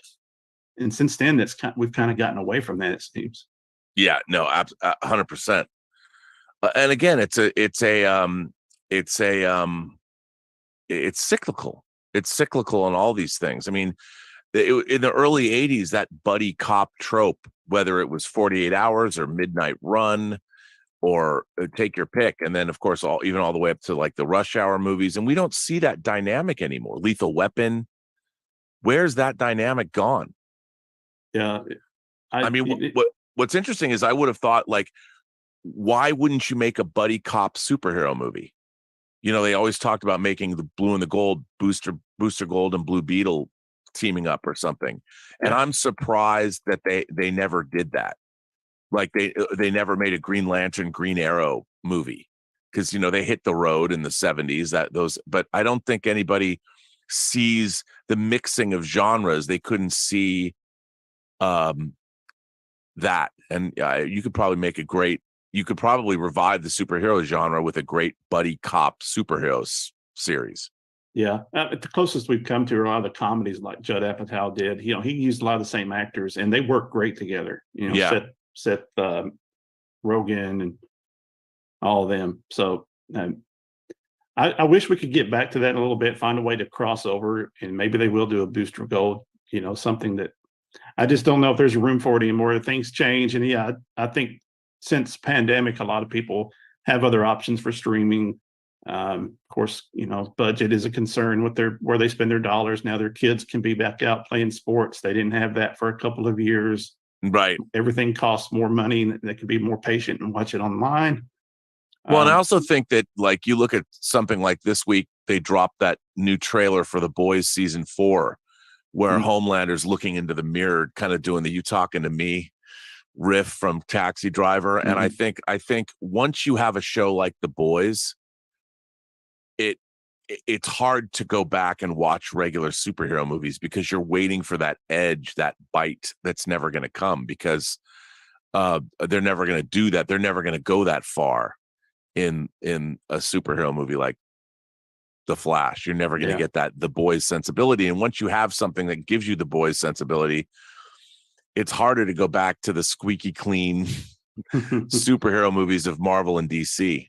Yeah, I enjoyed Preacher when Preacher was out. It's the same thing. It's who is it? Not Gareth Edwards. Who am I thinking of? Garth Ennis. Yeah, Garth Ennis. Same vein, same creator. So, and a lot of that same type of action and gore and just unhinged. Type stuff. Hey, one more thing. I finally finished 12 Monkeys. The series. The series. Thank you for recommending that. And what'd you think? My favorite character was Jennifer Goins in season 3 when she would just started in the worst situations. She would start throwing out the most pop culture movie references that nobody else would get in, the 2043. And she would just was unhinged. Another word, the person who's unhinged. She's just amazing. They did a great job tying that back too. I mean, in terms of how that series ended, they really, it was really well planned and really interesting and really well thought through. Yeah, I thought it had a good ending, better ending than James Cole may have had in the movie. Right. But, very much so. Yeah. But I don't know if that was Terry's idea or what, but great job. I appreciate that. And I've heard some interviews with Todd Stashwick. Man, I tell you what, he is one of us. Oh, man. Man, I totally. Yeah. He's fantastic. He's great. He's just a dipshit from Chicago, right? Yeah, dipshit from Chicago. That's all I had. I hope you're doing well. Hope the dogs are doing well. And they're doing well. The puppies all got placed, and everyone's loving these puppies, which is great. It's really interesting when you see people take. I wanted to go through. Elizabeth wanted to go through it, and see our puppies, breed our puppies. I'd never had an experience like that, and the total span of time was 14 weeks from the time the puppies were born until the last one was gone. And, while it's sad and I really love those puppies, it's pretty great to see 8 different families now, mostly with kids, have this new addition. And we really did it. I think we did a good job turning those puppies. They were very well socialized with people and dogs. And they knew, because Elizabeth and I both love dogs, and the dogs knew they were loved. So they've gone to these good families, and to know that, these little puppies are going to grow up and be with these families, and they'll love them and cherish them. And it's kind of like, I never thought that I would be able to think to myself, wow, we did this thing, and now 8 families have these great puppies that we were able to facilitate them getting. And I never thought that it would be somewhat satisfying to know that was the case. And it is. And when they send us pictures and people that tell us how great the dogs are and they're the best puppies anybody's ever seen, and I'm like, this is fantastic. And it's wild. You never know. Sometimes you do things and you don't know what the results are going to be. Yeah. I just know that at the end of the day, it's always better to have done something than to not have done something. Sure. My philosophy of life is always go. If somebody asks you if you can, go do it. Because you never know what's going to happen as a result of it. Yeah. And I don't want to, on my deathbed go, I really wish I'd done all these things. Well, thanks to Matt Tween. Rob, you get to introduce our next guest here. I hope he's here. He said he had to go somewhere. Oh, so let me see. I'm unmuting him, and he doesn't seem to be able to unmute right now. Let me see. Ask to unmute. So we could skip to the next person, and then keep Fernando up the queue there. So we'll keep him there. Yeah, we're gonna skip to Ole, or is it Ole? I think. Ole. Ole, you're able to unmute now, Ole, or Ole. Sorry if I'm mispronouncing that. Or just Ole. Ole, it's Ole. Ole. Okay. Hold on. Welcome, sir. That's right, because you're. That's yes. Good to see you. So in England, they say Ole. Oh, well, O-L-L-E. We say it's Spanish. In Spain, it's Ole, like what you would yell at the bull. The matador. At the bullfights. Yep. Yeah. Ole. No, they use it everywhere, football matches, concerts, and it's like Spanish. Yeah. What sword is behind you? Andolin, Flame of the West. Yes, Flame of the West. Okay. Love it. That's really cool. It's a charge from our shield. Yeah. So I fell down a hole in the internet. Uh-oh. And I got this head sculpt. Wow. Is that rooted hair? Yes. Wow. It's a Chinese guy. Yeah, that's really good. And it's the original head sculpt from Hot Toys, from the Harley Quinn. I don't even want to ask how much you paid for it. Did you have to wait for him to make it for you? Yes. How long did it take? Well, he was quite busy. So it was like 6 months or something. Yeah. Wow. I want to take a Henry Cavill Superman and make him into oh man, Darth Bane. Oh, that's a great idea. But it's gonna be expensive. So. Yeah. That's one thing. I'm like, do I want to go down that rabbit hole and start getting custom head sculpts? Because there's a guy, Bob Dylan, who's been getting head sculpts, and I'm looking at him going, ooh. But it was really good company, I guess. It came in this box. It's a wooden box. Wow. The Harley Quinn did? Yeah. Oh, yeah, that's it's real quality. Yeah, that's, and that box itself is worth keeping. Yeah. Not throwing that away. But that Harley Quinn, that's great. Yeah. That's really, really good. But I think that's the new, I think that customization, and also in terms of displays, people are going to start making more diorama displays themselves. Like they're going to make in different environments. Like I was looking for, like for my Moduc, I saw some guy, he had Moduc cases. It was a Star Wars setup, but he had made each Moduc case, he had 3-dimensional, it was all like Tatooine. It looked like each Moduc case looked like it was the streets of Mos Eisley. And it looked fantastic. I mean, the buildings, it was all the sides of the building. So and he had sand inside the Moduc cases, and all the characters were set up in these. It looked amazing. And when you see it all, and it was kind of weird because it was stacked on top of each other. I mean, there's a guy, my new thing that I'm obsessed with is there's a guy on Etsy who sells the entire bridge of the Enterprise, the original from the original series, and each station is $700, and there's 12 stations, but they all light up, and it's all, it all. But to get, what I want to do is, I don't know where I'm going to get that kind of money, but to buy the whole thing and then make like a giant lucite table, like a coffee table, and and then build the sides of the exterior of the Enterprise, so you're looking down, and then you put all the figures in there, and then you could put like a really nice piece of, like, have a wooden tabletop on it, so when people come over, you can serve cheese or a wine on it, but when you want, you could take the tabletop off, and there's your entire bridge, and you're looking down, and sound effects and lights up. Of course, it would cost $7,000 to get the entire bridge. I don't think Elizabeth would let me do that. You only live once. I know. I told her. It was so funny because she was like paying attention. She was reading her phone or something, and I'm like trying to talk to her. I'm like, it's only $7,000 to get the whole bridge. And she looks up at me and she goes, as if she wasn't paying attention. She's like, no.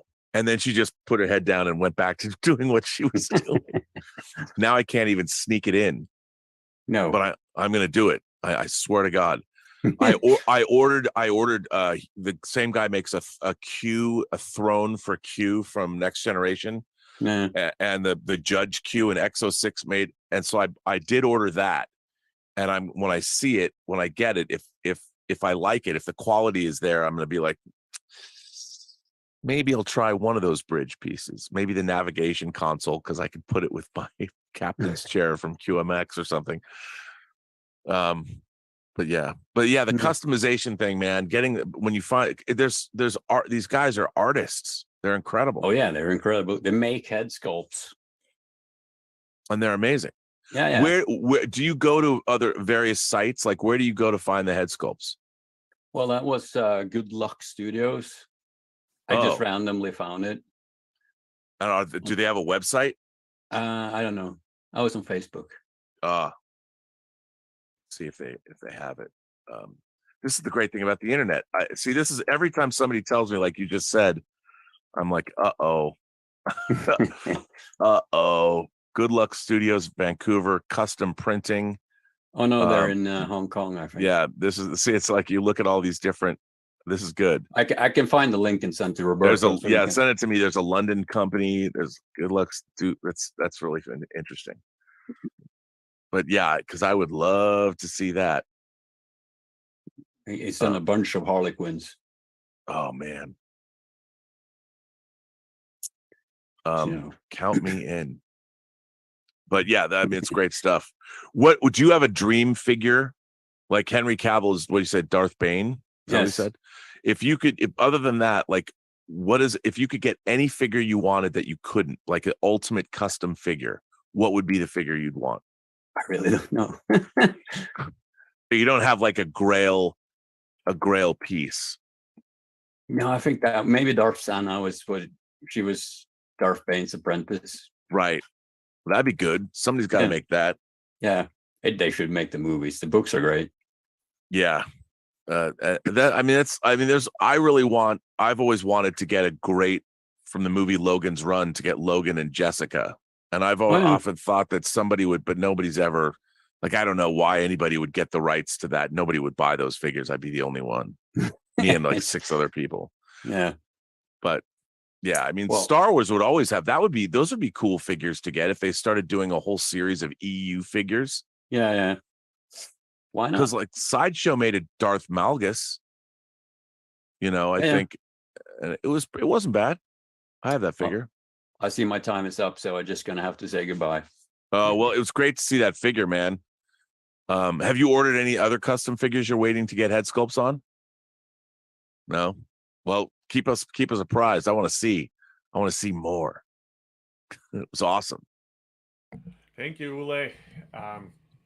For me, Rob, it's always been why we never got a 3 3/4 inch line of James Bond toys across all the iterations of Bond, all the vehicles. Imagine all the play sets. I mean, from the Atlantis station to the volcano. I mean, you could have had an incredible line of 3 3/4 inch. I don't know. They made Bond toys for kids in the 60s, and then we had the corgis growing up. The die-cast metal. But yeah, you would think, especially with like if they wanted to introduce that line, Moonraker. Totally. You could have made a 3 3/4 inch space shuttle that opened up with the Space Marines. Yeah. And the whole Hugo Drax space station play set. Totally. I mean, imagine it would have rivaled Star Wars, I think. Little Nelly. Little Nelly. Little Nelly, the DB5, the Lotus Esprit. You could do the base in the volcano with the rocket coming out. Oh my God. Oh my God. I would have loved that. Yes, I can imagine. Now, you know what? That's really interesting because it was when I was doing the Schmodown, when we were doing the movie trivia Schmodown, I really lobbied, and for a while we had James Bond as a category. And what I was surprised about is how few people knew or cared about James Bond. Yeah. And I'm like, as a kid, tonight on the ABC Sunday night movie, right? Diamonds Are Forever, and every kid, we all watched James Bond movies when they were on TV. You watched them all. Totally.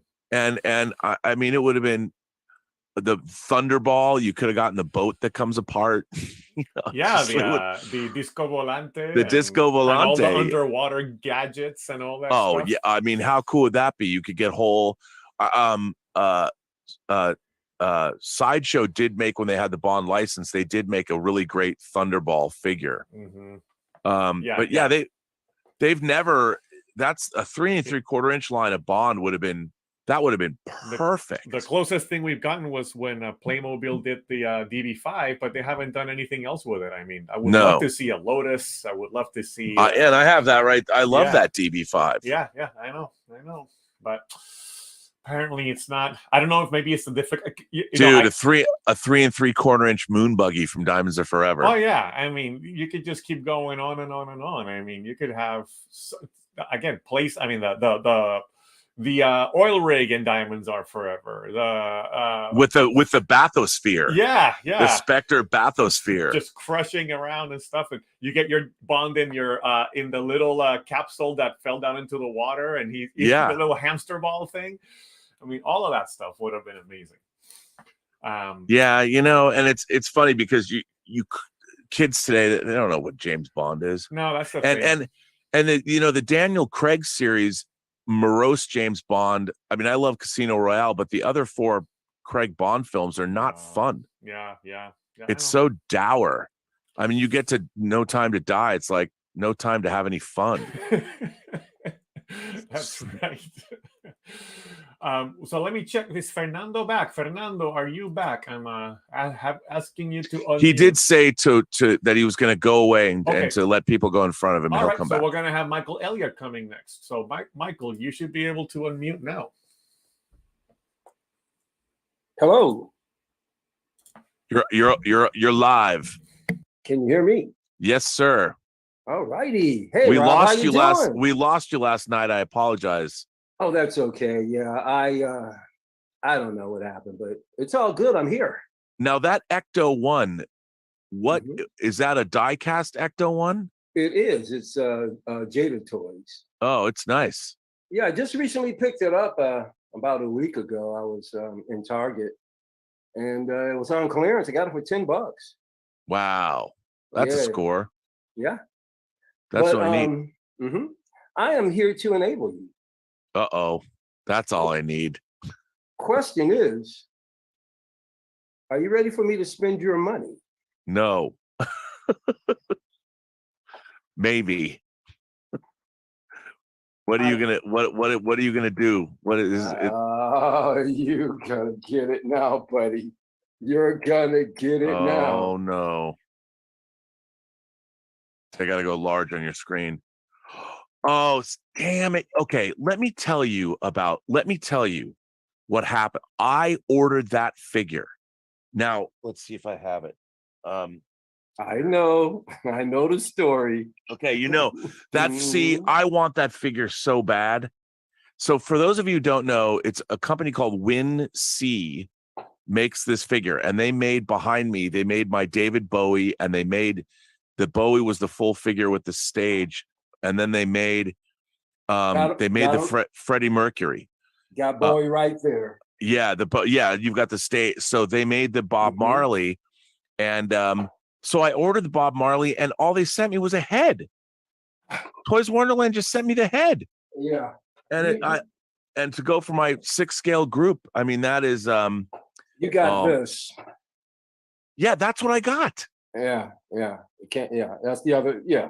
And it's like, did that come in the box? Yes. See, they sent me because it's the second sculpt. Right, and it comes inside the bigger box. So somebody obviously took it out and left it somewhere, and they sent that to me. And I wrote them back, and they're like, "Well, we sent it to you." And I tried to explain, "No, you didn't. I didn't get the body. I have a head sculpt." Well, I'm gonna make you a very happy man. Get your butt over to TNS Figures right now. TNS? TNS Figures.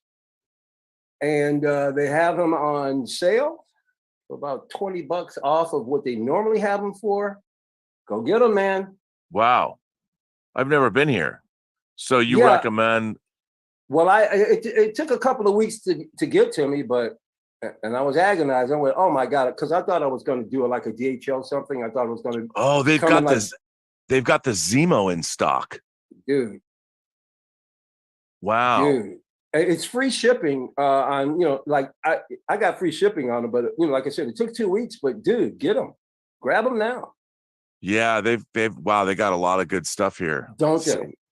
Why'd you have to? Oh man. Hey man, I've been trying to, the crazy thing, Rob, is I've been trying to get on the show. Like I'll be up at night, with you guys, and then you go, well, I'm going to bed. I go, doggone it, when is he gonna get the randos back on? So I can alert him. Because I wanted to make sure you knew about this before it disappears. Yeah. So don't hesitate. There's a lot of really interesting. They got a lot of great prices on things too. There's a lot of good stuff on sale. Absolutely. Wow. I'm looking at now. I need your advice. I'm really looking at. I want to get a silicone based figure. TV League does some really killer stuff, man. Yeah, and they use Fison bodies. Oh, I'm looking at a few of those. You're familiar. I mean, do you have some figures that are silicone bodies? Yeah, well, so like my Freddie Mercury, the same company that made the bot, they just made the Freddie Mercury was just the clothes and the head sculpt. So I got the Fison body for. I love. As a matter, I was gonna say I have. It was around here somewhere. The silicone bodies are great. I wanted to ask you about the care. They do, after a while, they can crack, but for the most part, like my Vampirella over here under her arms is kind of cracking, but it's fine. I mean, I think that they hold up really well, and they have metal endoskeletons inside them. So they're incredibly posable, and they're really, really great. And there's a lot of people that are starting to replace their like Hot Toys bodies with Fison bodies, with the silicone bodies, and they're really good. I mean, I can't recommend them enough. So they're really great, I think. I tell you what, I would love to see in 6 scale, the marionettes from the old Fireball XL5. Oh yeah, the super marionettes. Yeah. Thunderbirds and all of that. Wouldn't it be cool to see marionettes actually made into with joints?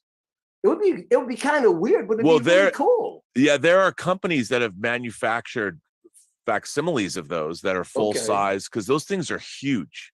I bet they are. They're huge, the real ones. And so there are companies like Product Enterprises, before they became 1612.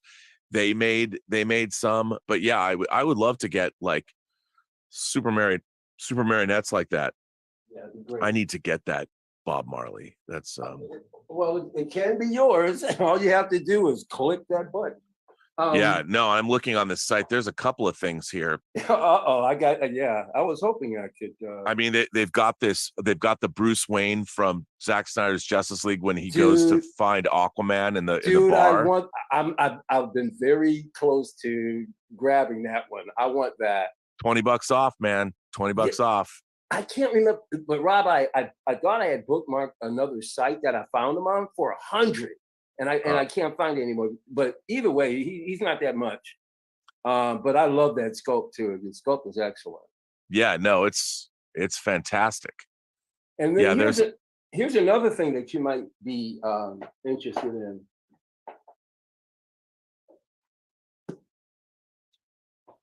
I love this. They have a Imperial Legion crossbow. Oh, what's this? Do you know whose symbol that is? It looks like the old Avco Embassy video single, but I don't know who's I don't know. Is that a figure? What is that? Man, is that a 6 scale Elton John figure with a piano? No. Okay, good, because man, I need that. If it was, but it is an 8-inch. Oh man! From NECA. Okay. Yeah.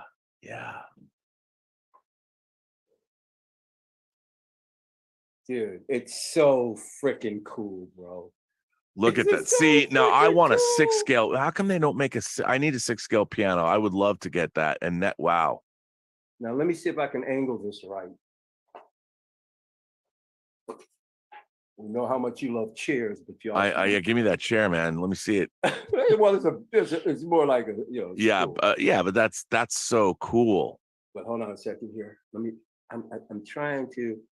The piano itself is a foot long. Yeah, that's amazing. And then check this out, Rob. This is, I might have to. Captain Fantastic. Look at it. Is that the Dodger Stadium? Yes. Yeah. Hold on. I don't want to drop this. Hold on. Ah, come on, LB. Yeah, don't drop that. Don't. No, I'm nervous. You're making me nervous. No problem. He's gonna Don't be drop fine. that. It's gonna be fine. There we go. Is that coming in? Is that Yeah, awesome? I mean that's amazing. Yeah, but that is, yeah, it's the 1975 Dodgers Stadium. Yeah. Yeah, man. So grab them, dude. I've already, you can't see because it's behind me, but I've got what I call fig stock. Yeah. And then I just need one more. I'm waiting for Prince. Because I've got Marley, I've got Bowie, and then I have Prince. Those are like three So-So's icons. making that. So-So's making that. So that'll be great. And then I've got him set up, and then I've got an orchestra behind him too. When I do my room tour, I'll be showing everything off. But dude, I just picked it up last week, and I was like, oh man, I love this. It's so cool. No, it's great. I need that because I ordered the Ryan Gosling from La La Land because he comes with a piano, and so I can add him to the band. He's not real. He's a movie character, but where else am I getting a 6-scale piano? Mm-hmm. We're crazy. That's a really nice figure, though. I haven't seen that out of the box. That's really neat. Well, thanks to Michael and Rob, it's come to that time again where we are saying goodbye to our friends on YouTube, but we will continue the chat here in the Zoom call. So to our friends on YouTube, if you remember, become a member of the channel, and this way you will get access to the Zoom call so you can continue with the chat. Rob, anything else you needed to say to our friends on YouTube before we go? No, just thanks for supporting the channel. Thanks for the super chats. So we're caught up on those two. We just got those. That's good. We just had a couple. Yep. Good. Well, thank you for that, everyone. And more stuff on the Burnettwork. I want to say that tomorrow's Let's Get Physical Media is going to start later because Dieter is going to see the new Jennifer Lawrence movie tomorrow in English. And for the German movies, they dub them, so he wants to see it with his Lady Love's original voice.